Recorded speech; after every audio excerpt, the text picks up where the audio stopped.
Hello and welcome everyone to a new episode of Knock of the Perch, a Manchester United podcast. And finally, this season is over. What a dreadful season this was. I mean, league position wise, domestic competitions wise, we hurt a lot. Manager getting sacked. Not a season to remember. What do you make of it, Dheeraj? How have you been, and what is your general perception about this season? I mean, as Amoram said, good riddance. This season couldn't finish faster after the Europa League final, to be very honest. Yeah, Disappointing to say the least. It is the worst season I can think of in my memory of Manchester United. absolutely. Talk about league positions, talk about cup competitions, talk about the consistency, talk about players, talk about on the pitch, off the pitch. Nothing seemed to have fell right for us. It wasn't just the luck. I don't think I saw the efforts from the players, which was painful to say the most. Yeah, We saw the departure of players like Rashford, who were like, we thought he'd be an academy player who we could see in the lines of moving like Rooney, say Ronaldo, yeah, maybe hit those levels at some point of time in United history. But ye- he also left. Yeah, overall a bad season. Like I thought, it season couldn't finish faster, and it's very difficult to pinpoint where it went wrong because there were so few things which went right actually for us. yeah. So, on a positive note, we did end up lifting some sort of a trophy in Hong Kong, thanks to brace by Chido Obi Martin against the team from Hong Kong. But I just couldn't gather myself to even follow that match, right? It was available on MUTV. If you really wanted to make an effort to watch it, you could. I mean, even after that ASEAN 11, whatever, All Stars team, I think Amarim played made the main team play some 30 odd minutes each. But yeah, just couldn't gather myself to follow that. Garnacho, as he is in his recent Instagram post, talked about finally going on a break on a holiday. I think most of the players feel like that. But just on that note, we start every season very optimistically. So, what I want us to do now is go back to our preseason predictions. And this was one of the first episodes that we had recorded, put out as an audio only episode at that point in time. But yeah, let's go to that. Let's this section we are calling it what were those predictions, because as we go through them, we'll realize what they were. So there are a few sections, both have predictions, and let's react to it. Starting with realistic league position for Manchester United. I said third, you said fourth. So we were not way off each other, but we were dramatically off what Manchester United actually performed. What are your first thoughts on this? I never thought we were in the league at any given point of time. We started bad. We had a bad middle of the league. Usually United do come around the Christmas period. We didn't even have the manager bounce that most teams seem to have. If anything, our new manager joined and we started performing even worse Yeah, on the yeah, pitch. So no, I don't think it was realistic. Maybe we'd be a bit more realist in the next season. But yeah, this was bad. This was a bad prediction, bad take. yeah. And Yeah. you talked about the fact that United were nowhere in the league, but United were top of the table for one day. Arsenal were not top of the table for even one day this season. So yeah, we take what we can get.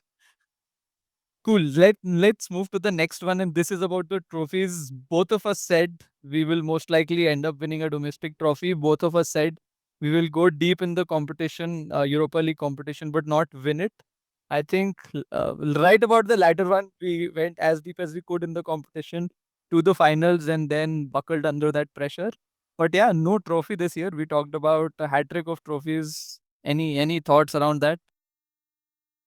No, I don't think we made a good deal of ourselves in either the League Cup or FA Cup. Yeah, Very petulant exists for both the competitions. surprising part for me was that we were unbeaten in Europa League for such a long time. Yeah. Uh, Having three managers manage in the same competition, and yet we ended up reaching a final. But it was the final which we never looked like winning, did we? I mean, Spurs turned up that day and did a job on us. Yeah, I think Postecoglou was well prepared for that final. He shunned away his attacking style, so to say, and he went with a very, very pragmatic style. And you win finals based on your defense. And when Luke Shaw and Onana are playing pinball, you can't expect us to win that final. So yeah, let's talk about some other things. Breakout player. I said Garnacho. I don't think he was a breakout player as such, but he did get 20 goal involvement. So I will take that as a win. You talked about Menu. What how do we look at Menu's season? I think so much promise in the last one. But this season he just didn't fit into the Amorim system, did he? Yeah, I was very hopeful on Menu because he got his England debut out of the way. He had an England tournament, very great, good tournament he Yeah. had, and preseason also we saw good signs, but the injury problems, the manager change didn't help him, did it? I mean, Yeah. it was very difficult for him to get any minutes whatsoever under Amorim. I think there was one match in which he played number 10 and like really shown. Uh, again, of course, he had the moment against Leon when he got that goal back. Yeah. But I think other than these minor breakouts during the season, I don't think we saw it from Menu. My bigger worry now is he might end up leaving Manchester United as well. I'm hearing that contract talks have again stalled with his camp. Yeah.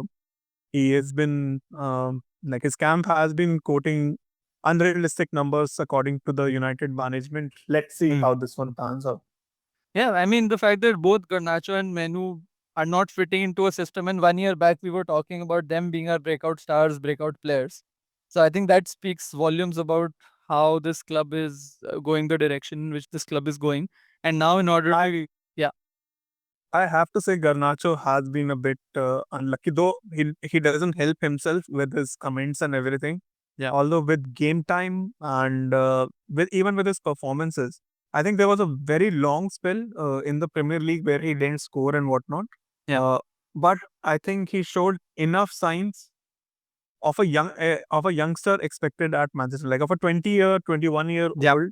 I think he's done decently well as a Manchester United player. He could have been one big one for the future if not for his off the field antiques. Correct, correct. And especially both Menu and Garnacho, their age profile at this point in time, I fail to believe that Amorim can't mold him into the players that he wants them to be. So I think it comes down to professionalism, commitment to the club, commitment to the manager. And I think if that is missing, even Menu, while he seems like a very professional, calm person with a very demeanor which you would appreciate, but if off the field contract talks, this all this is happening, I mean, rather get rid of the player if that is the thinking for these. Agree. Cool. I think further talking about some of our academy players, I think Collier, Amas were the one we picked out for them to, step up from the academy and get going. Collier hasn't been able to do much. He got injured for majority of that season. A lot was expected from him. Amas, again, he started getting into the team, eventually ended up winning Jimmy Murphy Young Player of the Year. So, yeah, I would give you this one. I think he's done fairly okay. I don't see him as a standout. Yeah, the signs were there in the preseason. I also felt that Ten Hag will show some trust in the youth. Yeah, He was starting to give starts to academy stars. So, but as soon as the season started, Ten Hag made it very clear that it will take him at least 3 months to get up to speed. And of course, the manager rigmarole didn't help anyone. yeah. He eventually started getting minutes when there was nothing to do and nothing to win Yeah. in Premier League. And I think he made Did decently it well. often. Yeah, he did decently well. I mean, uh, we may not have that standout left wing back player at this point in time unless Dorgu starts showing up as that big player, the a player who can stand out as a first team player.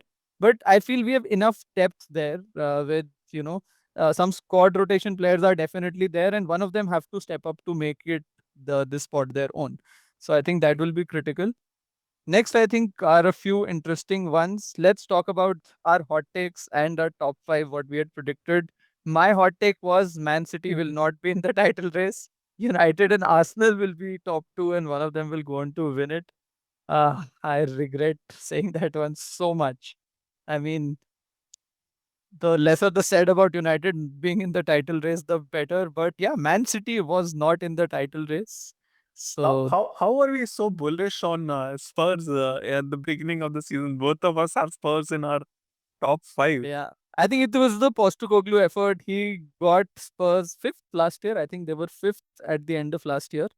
So we were like they could still be in and around. So I think it was the Postecoglou effort. He delivered on his promise to win the trophy, but he didn't talk about where they will end up in the league, and they just survived relegation. But yeah, we grossly underestimated Liverpool. We talked about Liverpool being third, fourth, or fifth, but they were the standout team. Arsenal again, pretty much, there, thereabouts.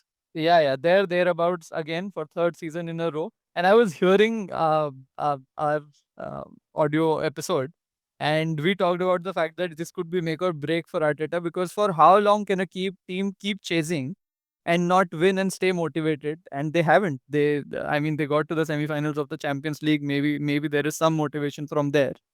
But yeah, Arteta, I don't know. He will continue to survive as the I manager. still believe they had a better season than us, by the way, because they, at least for some part of the season, they looked like they were, you know, uh, They are going. definitely a better season. I mean, they are finished second in the league, qualified for the Champions League. So, but if you were to compare Arsenal and Spurs' season, who would you say had the better season? I'd still go for Arsenal. But yes, Don't value the trophy because both of them got into the Champions League at the end of the day. I mean, come on. I mean, Arsenal ended up beating Real Madrid, giving hope to their fans, and Spurs beat them easily Manchester United. I don't think.